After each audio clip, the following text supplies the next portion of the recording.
The story begins in the northwestern region of the Clay Kingdom. Our protagonist, Norm, is busy making medicine for his sick mother. After drinking the medicine, she thanks him for always taking care of her. Norm tells her he needs to go feed the sheep now, and she makes him promise not to go outside the barrier.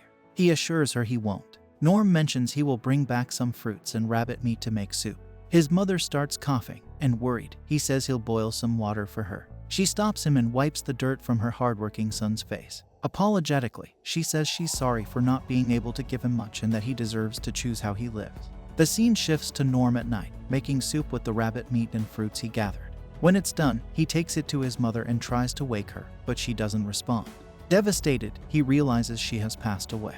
He then makes a grave for her next to his father's grave and silently cries. After this heartbreaking event, Norm spends his days catching prey to eat, taking care of his cattle, organizing things in his house, and reading books. Each day passes in this routine, and he feels lonely when not occupied with work.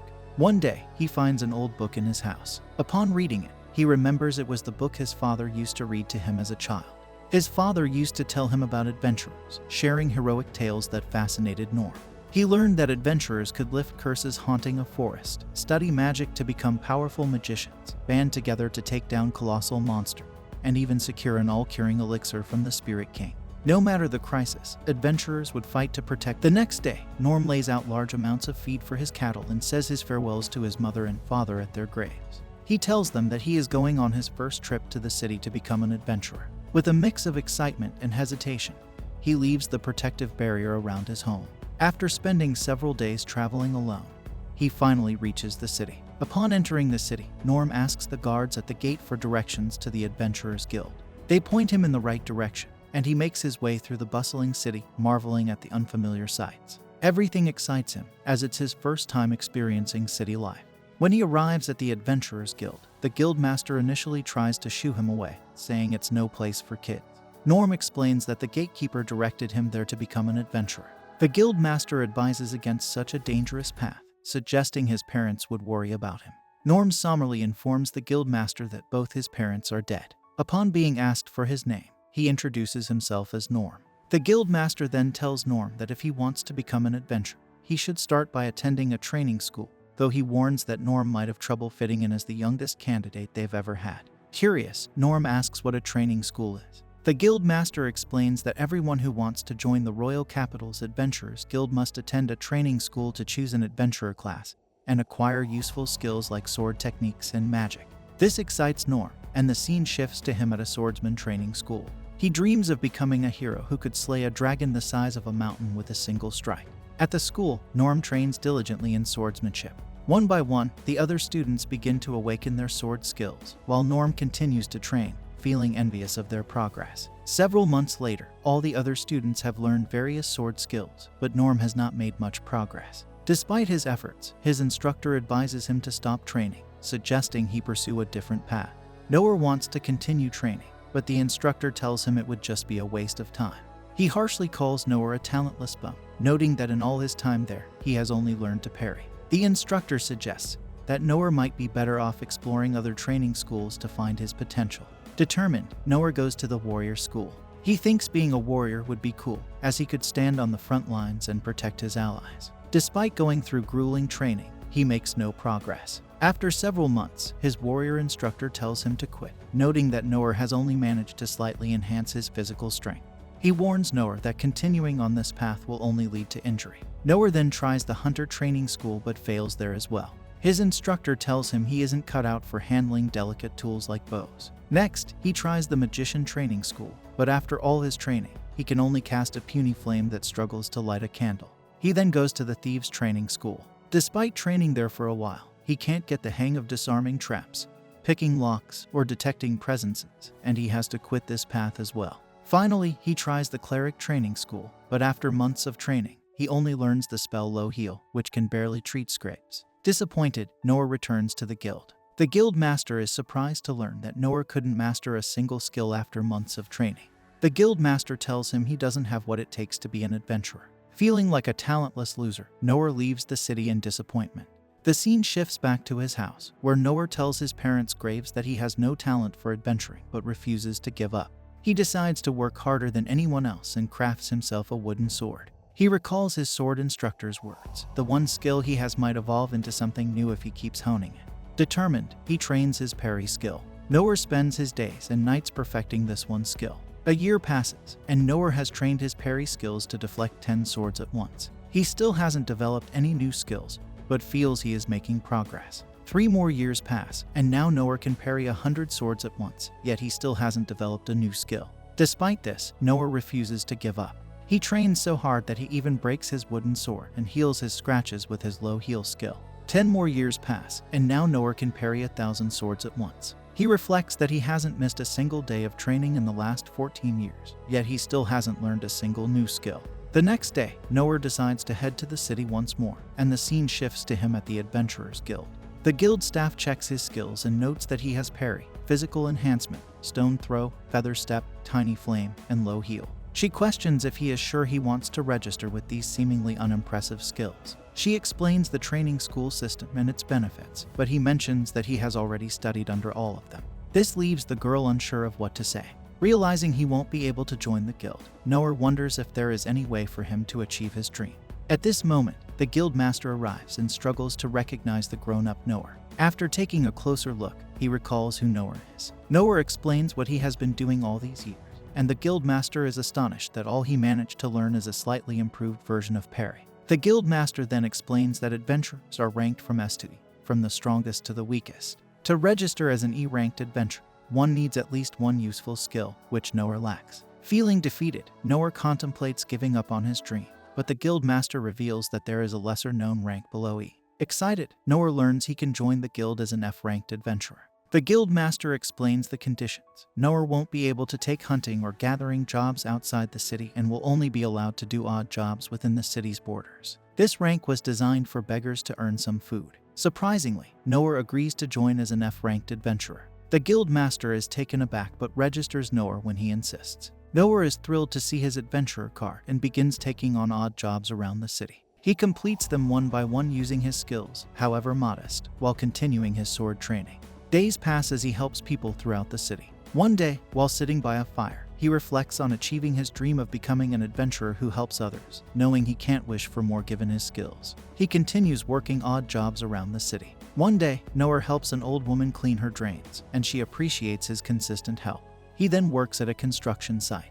After finishing his work, he notices a light shining in a cave and hears cries for help. Rushing to the cave, he sees a minotaur about to kill a girl. The girl is protected by knights who are quickly overwhelmed by the powerful monster. The minotaur kills the knights with ease, leaving the area drenched in blood and the girl terrified. Noah distracts the minotaur using his rock throw skill, drawing the monster's attention to himself. The minotaur chases Noah and attacks, but Noah manages to parry its strikes. As the minotaur continues its assault, Noah's sword takes damage. He realizes he needs to find an opening, but also acknowledges his lack of offensive skills. Seeing the girl still in danger, he uses feather step and parry to save her, but this destroys his sword. He resolves to protect the girl, remembering his father's words about what it means to be an adventurer. The minotaur attacks again, and Noah parries, causing the monster's axe to fly out of its hand and behead the minotaur. Noah knows he would have died if the fight had continued much longer, and once again acknowledges his lack of talent. The girl thanks him for saving her life and asks for his name, but he tells her he is not worth remembering and leaves. Some knights arrive to rescue the girl, and we see Noah back in town. He reflects on how he almost got killed by a random minotaur and resolves to train even harder. The scene shifts to butchers preparing to cut up the minotaur, while the girl Norse saved thanks the soldiers who sacrificed their lives for her. A lady knight rushes into the cave, relieved to see the girl unharmed. She apologizes for not being there in her time of need, but the girl reassures her that it wasn't her fault. She explains that she was undergoing the rite of succession, and having the knight by her side would have rendered the rite meaningless, so she tells her to stop worrying. A soldier named Darchin then informs the girl, Lindbergh Cleese or Lynn for short, that they should return to the castle to inform everyone about what happened. Later, we see Lynn's brother learning about the minotaur that was summoned on the streets. He finds it odd, as minotaurs are high-level monsters found in the innermost depths of dungeons. He concludes that this was an assassination attempt, and Darchin agrees, revealing that they found a ring on a merchant's corpse at the scene. The ring appeared to be the catalyst, And when an old man named Okun, the spell sovereign, examined it, he found a mana stone of extremely high purity, which is rare in the market. Lin's brother knows that a ranked threat like a minotaur isn't something that can be summoned with money alone. Darchin informs him that, according to Okun, the traces of the spell pattern remaining on the mana stone likely originate from the magic empire of Doritus. Lin's brother suspected that Doritus was behind this, as they have been harassing them recently. He believes they crossed the line by restraining the princess and attacking her with a minotaur. Since the evidence wasn't hidden, he speculates that their goal must go beyond assassination. Lin's brother speculates that Doritus is provoking them into waging war, aiming to acquire the Dungeon of the Lost and the treasures within it. He then changes the topic, asking about the man who saved his sister. Considering that he slew a minotaur with only a broadsword and evaded the Shadow Company, he must be highly skilled. Darchin tells him that the man disappeared right in front of the Shadow Company while they were tailing him, leaving Lin's brother curious about his identity. The scene then shifts to Noor at the Adventurers Guild. The guild master is relieved to see him alive, explaining that a powerful monster appeared near the dungeon's entrance yesterday. Given that the disturbance occurred near the construction site where Noor was working, and he hadn't returned after work, the guild master feared the worst. Noor explains that a suspicious group was tailing him last night, and since he was tired, he went directly home. The guild master points out that Noor looks filthy, and Noor explains it's because he was cleaning the gutters earlier. The guild master tells Noor he was fortunate not to encounter the monster, emphasizing that even a former ranked adventurer like him wouldn't have stood a chance. Noor, surprised that such a powerful monster exists, is glad he only fought the cow, not realizing that the guild master is talking about the same creature. Curious, Noor asks what happened to the monster, and learns it was killed by a mysterious man in a single blow. This revelation makes Noor realize there are truly amazing people in the world. After the guild master pays him for his work, he advises Noor to find a proper job. Noor, confused, points out he is already working as an adventurer. The guild master explains that Noor would earn 30% more if not for the guild taking commissions, suggesting a normal job might be better for him. Lin then approaches Noor, having located him using a long-distance detection skill. Noor speculates she might be from the thief school, but Lin clarifies she specializes in the magician branch, possessing an equal number of skills in all 6 branches. Noor is impressed, but Lin downplays her abilities compared to his. Noticing they are drawing a lot of attention, Lin suggests they take the conversation outside. The guild master is surprised to see Noor talking casually with her, and secretly asks if Noor has done something wrong. Noor doesn't recall anything, and Lin uses concealment and soundproofing spells, asking him to follow her. Noor looks to the guild master for advice, who tells him to listen to her and not offend her. As they walk around town, they pass by soldiers searching for the person who defeated the Minotaur. But thanks to the concealment magic, they can't see or sense Noor. He wonders who they are looking for. They then head to a secluded place where Lin apologizes for interrupting his chat with the guild master. Noor reassures her it's fine and asks if she needs anything from him. She expresses her gratitude for saving her life, emphasizing that he not only saved her, but many citizens of the kingdom. Noor thinks she is exaggerating, believing her skills surpass his. He apologizes for interfering in her fight, but she insists he did nothing wrong, as she would be dead if not for him. He accepts her gratitude since she is so insistent. Lin wishes to repay him, but Noor is content with just her words of thanks. Lin, however, is not satisfied and insists he meets her father to accept a reward. Noor, having no intention of accepting anything beyond her gratitude, rejects all her attempts. Lin, tearful and insistent, says she won't budge until he agrees. This reminds Noor of himself as a child, when he stubbornly insisted on continuing his training despite his cleric school teacher's discouragement. Reluctantly, he agrees to see her father, but insists he won't accept any extravagant rewards. Lin asks him to follow her, casting concealment magic on both of them to avoid attracting attention, and leads him to her house. Noah is surprised to see how grand her house is. They walk right in without the guards noticing. Lin then remembers she hasn't asked Noah's name, and he introduces himself, asking for her name in return. She is embarrassed for forgetting to introduce herself earlier and makes her introduction. As they continue through the grand house, Noah realizes Lin must be a wealthy noble. This understanding clarifies why the guild master advised him not to offend her. They soon encounter the Lady Knight from earlier. Lin asks the Lady Knight where her father is, and she informs Lin that he is in the audience chamber speaking to her brother. When the knight inquires about the man behind her, Lin explains that he is the one who saved her recently. Noah, mistaking the knight for a maid, is surprised she can do laundry and housework in her outfit. The knight glares at him, making Noah realize she is very cautious. She then leads them to the audience chamber, and on the way, they encounter a warrior. He asks where they are headed at this hour and who the unknown man is. The Lady Knight admonishes him to show respect to Lin's guest, revealing he is the man who saved her. Though the warrior doubts Noah's strength, the knight insists on respect and requests the warrior join them in case extra muscle is needed.